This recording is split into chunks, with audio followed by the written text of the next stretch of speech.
I'm here to talk about something that I really haven't covered yet, but is so crucial and important to my business, Arch Collective. Arch Collective is a marketing agency that leverages the power of freelance marketers and creatives to allow startup companies to thrive. I started Arch Collective in the fall of 2019, so almost 5 years ago. Over that arc, the business itself has been pretty consistent, but one of the things that's changed the most is how I have built a community within the group of freelancers that I work with. For those of you who have been freelancers for a while, you know the importance of having a community around you, because often as a freelancer, you can feel kind of lonely because you're not necessarily part of a team within the organization that you're supporting, or if you are, there's always a little bit of an element of being an outsider versus on the inside, like the full-time employees. So in today's video, I want to talk to you about building an authentic B2B community. My name is Rabideau, founder and CEO of Arch Collective. Nurturing relationships and building B2B communities is one of my favorite things to do and one of my proudest accomplishments that I have done within Arch Collective. So with that in mind, let's dive in to one of my favorite and one of the most important topics, building community. Let's dive in. Even outside of work, we all know that community is so important. It's a safe place to vent, and it's a useful network. It's also where we go to make deep and meaningful relationships with other people. Online communities can be as large or as small as you want. And for B2B startups, they can be an essential tool for creating partnerships, meeting leads, and even attracting investors. Online communities can be as large or as small as you want. Supporting community members and providing a platform where they can all engage with each other means that inevitably you will increase engagement with your brand and products and services. And while that may seem self-serving, I also want to point out, and I do appreciate that everyone has a different personality, but building community can also help founders and the people that work at their companies continue to feel motivated, because building a startup company brings so many challenges with it.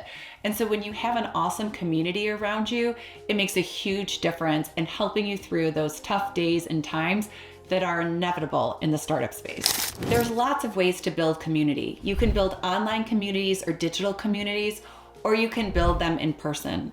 I'm going to talk to you a little bit about building a digital community, as well as how you can help take that digital community and bring it into real life, which is what I've done at Arch Collective with both our collective table events as well as our in-person meetings. Creating a digital community has so many benefits, some of which I've already touched upon, but let me give you a few more. First up is first-party data. If you haven't watched them already, I recommend either watching the videos or reading the blogs where I talk about the death of third-party data. As third-party data gets phased out, gathering information directly from leads and clients is more important than ever. Communities allow members to volunteer information to those brands that they trust.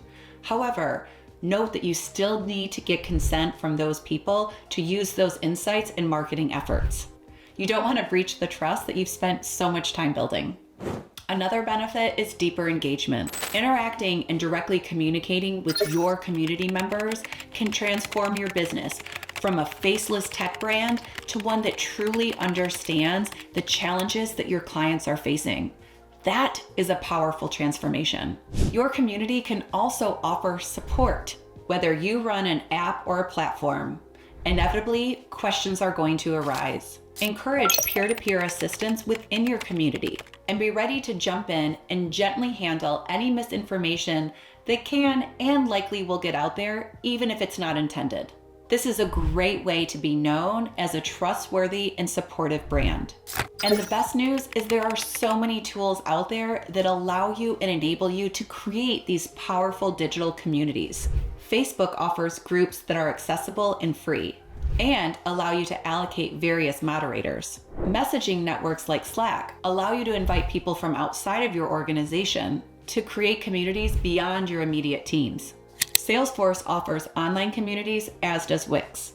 And these are just a handful of them. And no doubt, there are startup companies that are creating new software and new tools to do just this thing.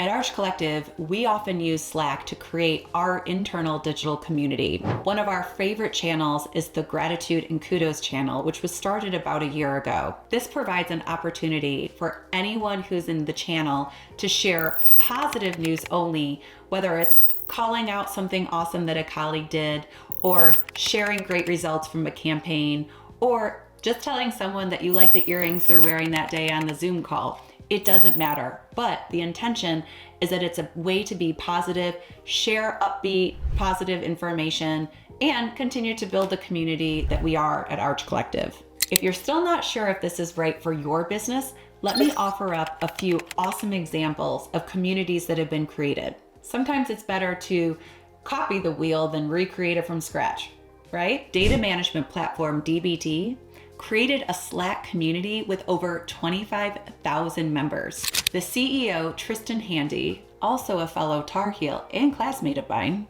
said that they never deliberately intended Slack to be a demand generation tool.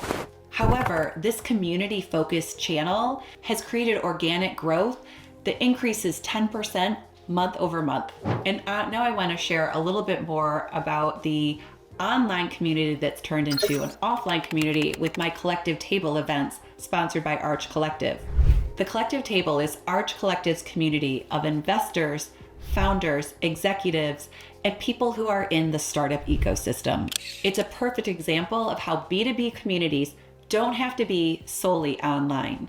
Meeting in person is a great way to build connections, share best practices, and benefit from others' experience and knowledge. The Collective Table events take an open hands approach, where guests are open to receiving good food and drinks and an awesome venue and the insights of their peers, but also be ready to participate and add to the conversation.